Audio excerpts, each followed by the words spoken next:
حضرت خضر اور حضرت ابراہیم علیہ السلام کا سبق کا موز خوبصورت واقعہ۔ قصہ بادشاہی سے فقیری کا۔ حضرت ابراہیم علیہ السلام اپنے زمانے کے بہت متقی بزرگ تھے۔ ابتدا میں آپ بلخ کے بادشاہ تھے اور بڑی شان و شوکت سے حکومت کرتے تھے۔ ایک رات آپ اپنے محل میں سو رہے تھے۔ آپ کے ساتھ عجیب و غریب واقعہ پیش آیا۔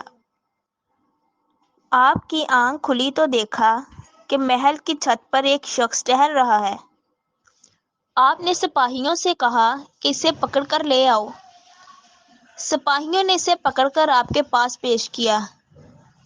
آپ نے پوچھا کہ تم کون ہو اور رات کے اس پہر یہاں کیا کر رہے ہو؟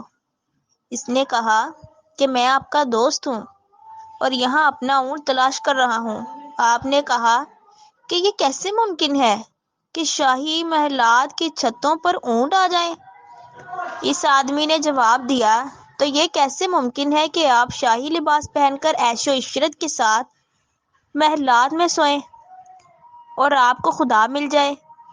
اس جواب سے آپ پر ایک خوف طاری ہو گیا۔ دوسرے دن آپ دربار عام میں تشریف فرما تھے کہ اچانک ایک رعب دبدبے والا شخص دربار میں داخل ہوا۔ آپ سمیت کسی کی اتنی جرأت نہ ہوئی کہ اس سے اس قدر بے خوفی سے دربار میں داخل ہونے کا سبب پوچھ سکتا۔ وہ آدمی تخت شاہی تک پہنچ گیا۔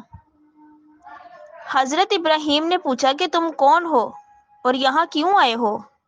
اس نے جواب دیا کہ میں آپ کے مسافر خانے میں قیام کرنے آیا ہوں۔ آپ نے کہا کہ یہ کوئی مسافر خانہ نہیں، یہ شاہی محل ہے۔ اس نے کہا، آپ سے قبل اس محل میں کون رہتا تھا؟ آپ نے کہا، میرا باپ۔ اس نے پھر پوچھا کہ اس سے قبل کون رہتا تھا؟